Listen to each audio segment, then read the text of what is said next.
Hello and welcome to Storytime with Henry. Today I'll be reading from Count Duckula, Annual 1990.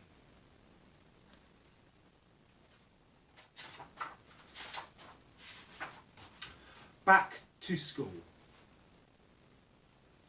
All night long the storm had raged over the village, and on the craggy, inhospitable finger of rock on which the infamous Count Duckula stood, all night long the heavens had opened and cascaded torrential rain. All night long, fork lightning and booming claps of thunder had struck terror into the hearts of the peasants, who quivered and cringed in their foul little houses, hiding under their stereo units, beneath their cocktail cabinets, and behind their satellite television dishes. "All night long," acclaimed Duckula to Nanny at the breakfast table the next morning. "All night long I've been waiting." "Waiting for what, Ducky Boos?" asked Nanny, absent-mindedly topping up his cornflake bowls with hot cocoa. "For this morning, Nanny, for the postman to arrive." Hearing the letterbox flap rattle, Duckula dropped his spoon into his dish and headed straight for the front door. "And here it is now!" He returned to the kitchen, waving a large brown envelope in the air. Then he tore it open impatiently and produced an impressive-looking certificate, which he pushed under Nanny's beak. "What do you think of this, then, eh?" he asked proudly. Nanny studied it carefully, opening her beak slowly and stroked her chin. It's funny the way we never see the postman, isn't it? He puts his letters through the door and then runs away like the blooming wind." Duckula ignored her and simply tutted, "This, Nanny, is the most important document I have ever handled. It's my law diploma. I have decided to become a lawyer." Igor, who had been sitting at the table polishing the silver, pricked his ears up. "A lawyer, my lord? How interesting. You'll be the first Duckula in line to ever taken to the bar." "Bar, eh? Going to be a lawyer, not a barman, Mr. Igor?" squawked Nanny.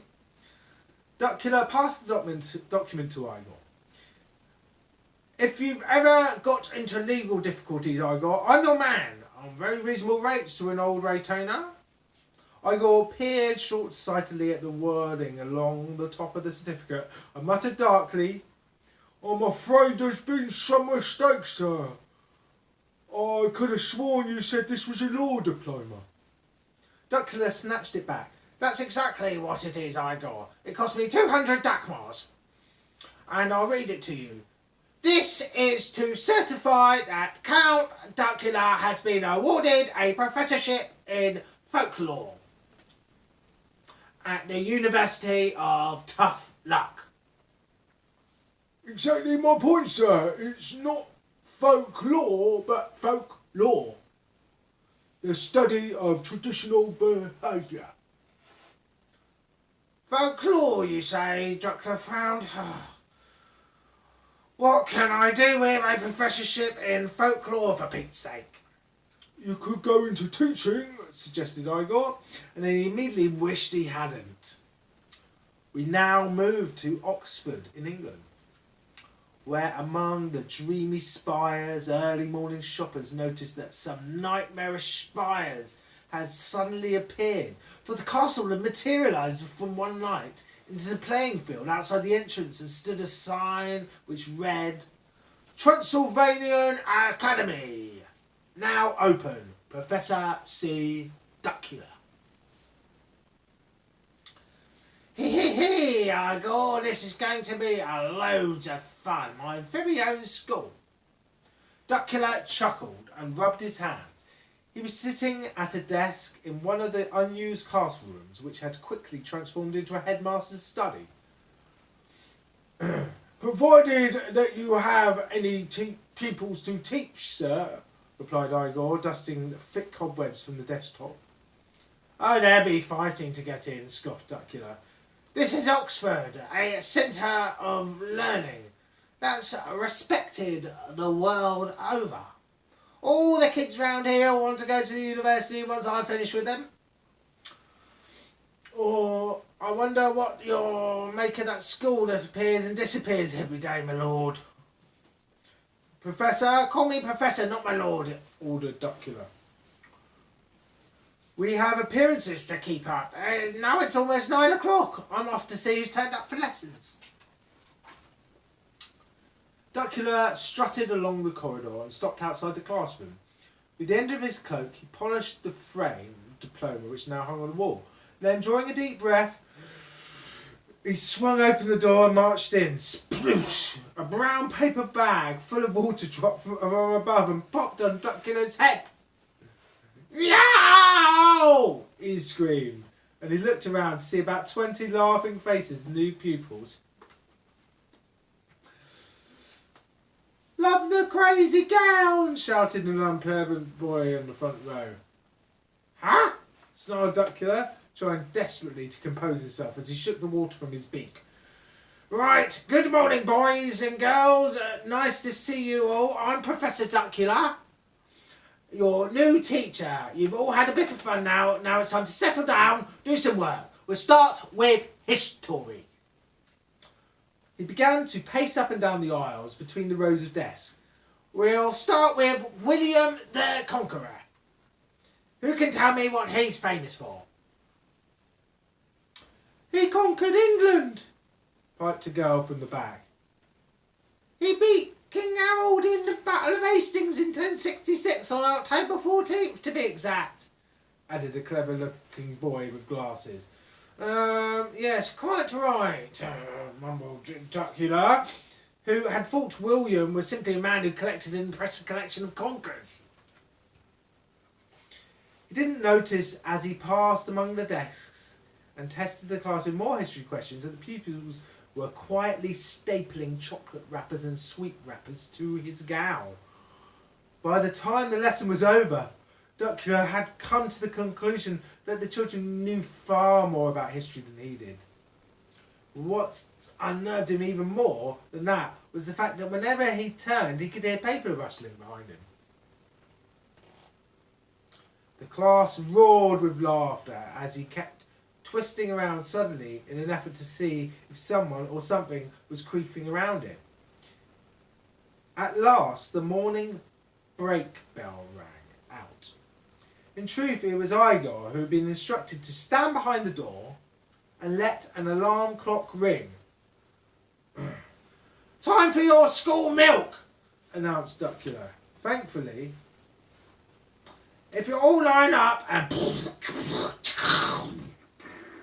The door burst open, and in came Nanny with a crate of little bottles of milk. The sight of Nanny's huge frame startled the pupils, and they watched with open mouths as she clumped across the floor and dropped all the milk slap bang in the middle of Duckula's desk. There you go, sirs and madams, come and get it. Come and get it they did. They leapt out of their seats and raced to the front. Duckula and Nanny sidestepped neatly out of the way. Well, Duckula did. Nanny sort of rolled heavily to one side. Here, you lot need to be taught some manners, she scolded angrily. Then she turned to the Count. You come with me, Ducky Boos. Nanny made some lovely mid-morning cocoa for you. Hear that? Screamed an unruly girl with long pigtails.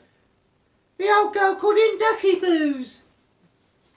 Duckula was squirming with embarrassment.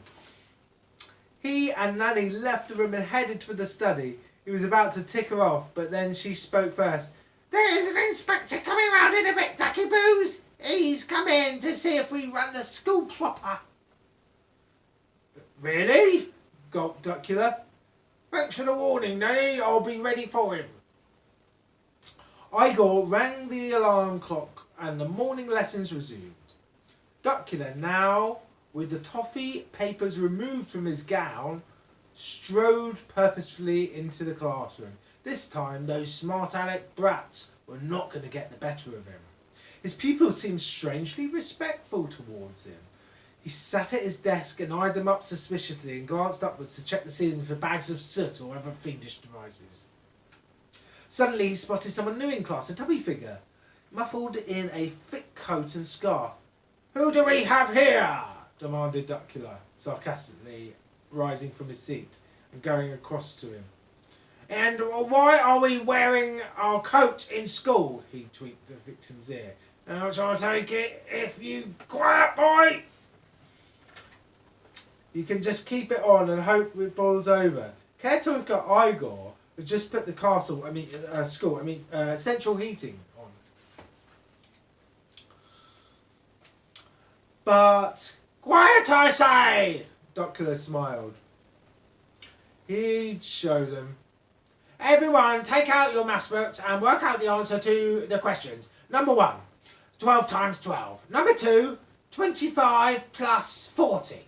Number 3, 100 take away 30. He didn't notice that the class were grinning because the calculation was so easy. A boy shouted, "These are really hard, Professor Duckula. Will you just do the first one on the blackboard for us?" "Very well," Duckula mumbled feebly. On the blackboard he wrote out 12 times 12. "Right now there's a 1 and a 2 and another 1 and a 2. Adding up gives you 5, no 6, with a common denominator of the power factor of 12, making 200 in total." The class screamed with laughter and started pelting the useless tutor with bits of paper soaked in ink. Duckula's waistcoat rapidly took on the appearance of a spotty leopard skin. "That does it," he bawled in a temper, picking up sticks of chalk and flinging them back at the children. A fierce battle raged for 2 minutes, and pupils thoroughly enjoyed it. Finally, the newest member of the class, still in his coat and scarf, stood up and made for the door. "Oh, no, you don't," cried Duckula. "Sit down immediately. I want a well-behaved class. The school inspector is coming this morning." I am the inspector," yelled the boy, removing his scarf and loosening his coat to reveal that, in fact, he was a middle-aged fellow with an angry face. Duckula was dumbfounded. He stood rooted to the spot and shouted at the top of his voice, "Nanny! Igor! Help!" His 2 servants trundled in dutifully and knew exactly what to do. Nanny took his arms, Igor picked up his legs, and they carried him out silently, out of the chaotic, noisy room. Later that afternoon, Duckula had fully recovered from his disastrous morning at school. He wandered outside and saw 2 legs sticking out below his school signpost. On closer investigation, he discovered that it was the school inspector. "Good afternoon," beamed Duckula. "Good afternoon," beamed Duckula genuinely. "Lovely day for inspecting schools." "Huh?" was the short reply over the Transylvanian Academy sign. He was sticking a piece of paper which read, "School closed for keeps." That sounds pretty definite," joked Duckula weakly. "I take it your report wasn't very favourable?" "Right first time, Professor," cackled the inspector. "I reckon you'd be better in charge of a school of Wales." "Funny," sneered Duckula. "By the way, you spelt school wrong." The inspector leaned forward and examined his sign writing. "Ah!" he exclaimed. And then he took over a felt tip. "After what I've seen," he said slowly, as he bent over to scribble out the offending word and rewrite it correctly, "this dump will never be a school in a million years. Never." He glanced up to scowl at Duckula, but couldn't see him. He peered at the signpost, but he couldn't even see the castle. He thought he just caught the faint glimmer of a craggy outline. a sort of glowing red and green and yellow and blue and orange with flashes and sparks all flying around. And that's what he told his wife when he got back home.